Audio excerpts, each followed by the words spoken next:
अस्सलाम वालेकुम। आज कई महीनों के वक्फे के बाद आपसे बात हो रही है। दरअसल मेरी ये अपनी ज़ाती ख्वाहिश ये है कि मैं लिख कर आपसे बात करूं और मैं लिख कर चीज़ें आपको सोशल मीडिया पे भेजता हूं, और उसमें आपसे बातचीत भी होती है। लेकिन नौजवान जो है ना हमारे, वो वीडियो पसंद करते हैं। अक्सर व्हाट्सएप पर ऑडियो की भी दरख्वास्त होती है कि भाई ऑडियो पे बात करें, लेकिन वीडियो नौजवानों को हमारे ज़्यादा पसंद है, इसलिए वीडियो भी बना के भेजनी पड़ती है आपके लिए। आज मैं 3 चीज़ों पर बात करना चाहता हूँ। एक तो ये कि नवाज़ शरीफ के बारे में इत्तला आई है कि बड़े गुस्से में है कि उन्हें लाडला कहा जा रहा है पिंडी का। और दूसरी जो आपसे बात करनी है वो ये है कि अगले साल का मंजरनामा क्या नज़र आ रहा है। और तीसरी और सबसे अहम बात यह है कि पाकिस्तान तहरीक आज़ादी कैसे और कब शुरू कर सकते हैं। अगर आपको याद हो तो सबसे पहले मैंने आपकी खिदमत में ये गुजारिश की थी कि पिंडी लाडला साज फैक्ट्री है और जितनी भी पार्टियां हैं वो तमाम पिंडी की पैदावार है। यानी देख रहे ना आप, जुल्फ़िकार अली भुट्टो ने अयूब खान को डैडी कहा और फातिमा जिन्ना के बारे में कुछ बातें कही जो उनकी किताब में मौजूद है, जो बड़ी नाजेबा किस्म की बातें थीं। अयूब खान की हिमायत में उन्होंने ये बातें की क्योंकि अयूब खान सदर बनना चाहते थे मार्शल आर्ट एडमिनिस्ट्रेटर के बाद। फिर जब लाडला ज़्यादा मशहूर हो गया तो उसने कहा कि मैं पिंडी से आज़ाद होना चाहता हूँ। उन्होंने पीपल्स पार्टी बनाई, लेकिन वो कभी आज़ाद नहीं हो सके पिंडी से। उसके बाद नवाज शरीफ आए ज़िया-उल हक की गोद में बैठ के और लाडला बने। उसके बाद इमरान खान आए और वो कंधे पे चढ़ के बाजवा साहब की 2018 में वज़ीर आज़म के घर तक पहुँचे, ओहदे पर पहुँचे।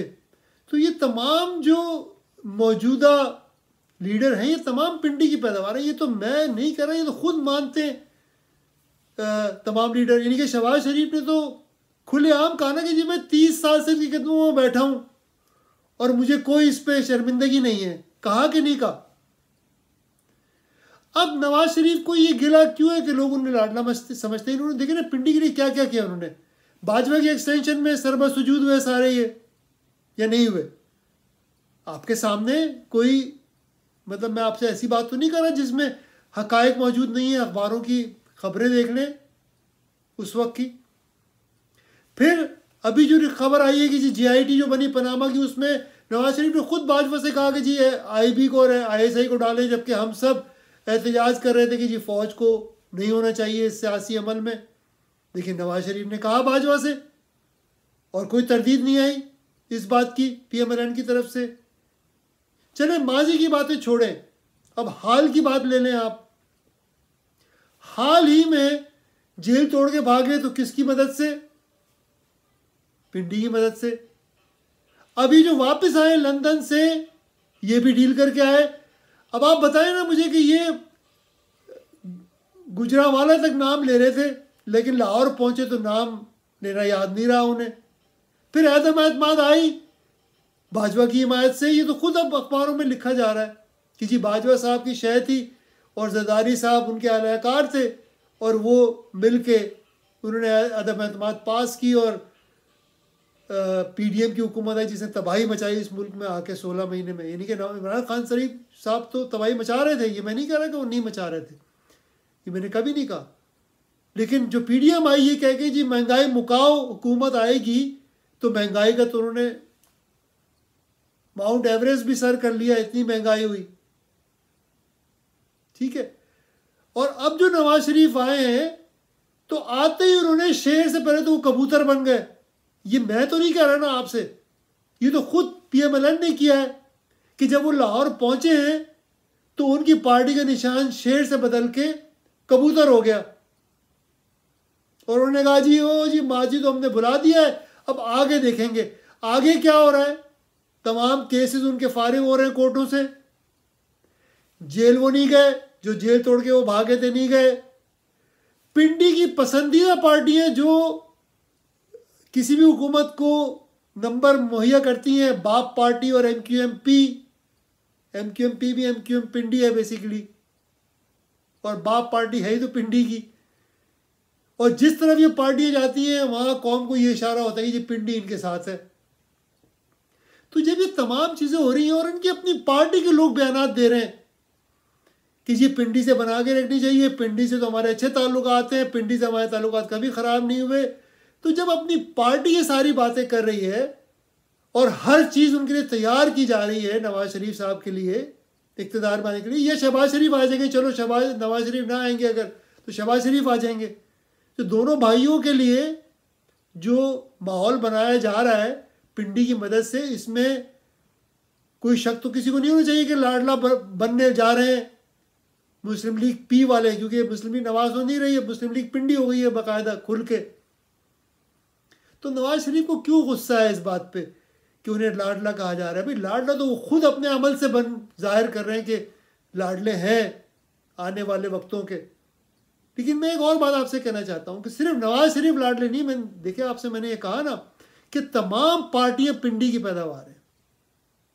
अब जरदारी साहब को ले लें, पिछले 8-10 साल में जो अमल जरदारी साहब ने किया वो तमाम का तमाम वो काम है जो पिंडी की तरफ से उनको असाइनमेंट दिया गया।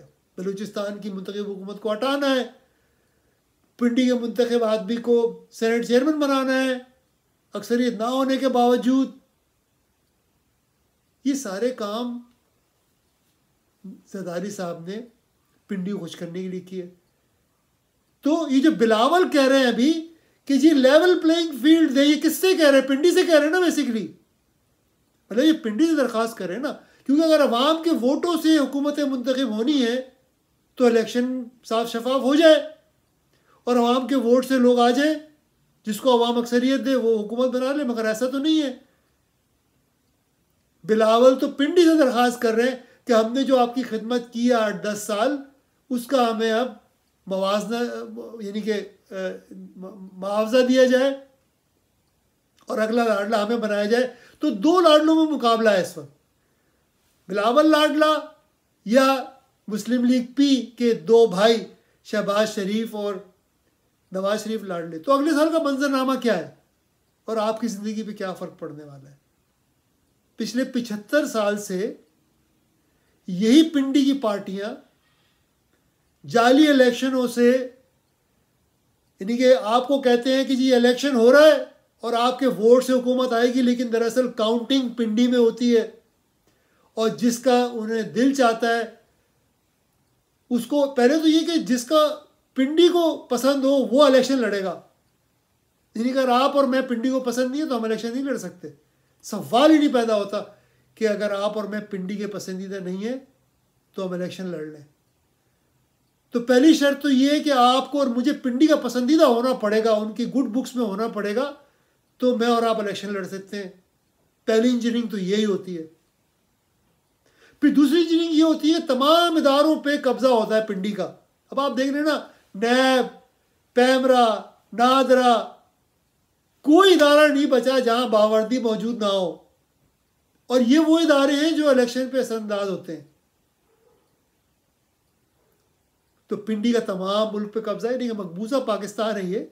इस मकबूजा पाकिस्तान में जिनका कब्जा है, जो ब्राउन साहब, ताज बरतानिया की तरबियत याफ्ता जो ब्राउन साहब हैं, उनकी हुकूमत है। वो फैसला करेंगे ब्राउन साहब कि उन्हें कौन पसंद है जो इलेक्शन लड़ेगा। फिर एक जाली इलेक्शन कराया जाएगा ताकि ये जाहिर हो कि जी बड़ा जमहूरी मुल्क है ये। फिर वो लाडले हुकूमत में आएंगे जो पिंडी को पसंद होंगे, उनके आपस में इत्तेहाद होंगे। सारे एक ही, यानी कि सिंगल पार्टी हुकूमत है पाकिस्तान में, और सिंगल पार्टी है पिंडी की पार्टी, जिनके मुख्तलिफ नाम है, ब्रांड बनाए हुए 4-5-10 पिंडी ने, और वो मुख्तलिफ नामों से एक ही पार्टी के लोग इलेक्शन लड़ते हैं पिछले 75 साल से। फिर वो हुकूमत पे काबिज हो जाते हैं बाकायदा आपके नाम पे, और फिर वो सारे अपने मफाद में काम करते हैं, और इस मुल्क का उन्होंने बेड़ा गर्क कर दिया है। मैं आपको बार बार ये बात समझा रहा हूँ कि ये जालिम नाकाम जमहूरियत नहीं चल सकती, नामुमकिन है। इतना जुल्म है इस जमहूरियत में कि इसका बचना नामुमकिन है। तो होना क्या चाहिए? देखिए, मैं आपसे 2-2.5 साल से दरख्वास्त कर रहा हूँ कि तहरीक आज़ादी, पाकिस्तान की तहरीक आज़ादी अभी ख़त्म नहीं हुई। हम चैप्टर 2 में चल रहे हैं, बाब 2 चल रहा है अभी तहरीक आज़ादी का। पहले बाब में हमने गोरा साहब को निकाला, ताज बरतानिया को, मुल्क बदर किया, और वो उसके बाद से कभी उठ नहीं सके। ताज बरतानिया यहाँ से जाने के बाद मजीद गिरते ही चले जा रहे नीचे। लेकिन वो जाते जाते ब्राउन साहब छोड़ गए अपने पीछे। ये वो ब्राउन साहब हैं जो नौकरशाही थी ताज बरतानिया की, और ये जो फौजी जनरल है ये उन्हीं की तरबियत याफ्ता हैं ताज बरतानिया के, और उन्हीं के दिए हुए तमाम जो सिस्टम है उसी को चला रहे हैं पिछले 75 साल से। इस मुल्क के वसाइल दुबई, इस्तांबुल और लंदन में लगे, जो खाए गए अशराफी की तरफ से। यानी कि यहाँ से खा के और दुबई, लंदन और इस्तांबुल में और स्पेन में प्रॉपर्टियाँ और ऑस्ट्रेलिया में प्रॉपर्टियाँ बनी हुई हैं। अभी एक और जनरल साहब का स्कैंडल आया कि उनके अरबों के असासे हैं। ये सारे जनरलों के अरबों के असासे हैं। इनसे कोई नहीं पूछता कि भाई ये तुम्हारे जो असासे हैं तुम्हारी तनख्वाहों से इतने ज़्यादा क्यों हैं। कोई नहीं पूछता इनसे, क्योंकि मकबूजा पाकिस्तान है, सवाल ही नहीं पता होता कोई पूछ ले।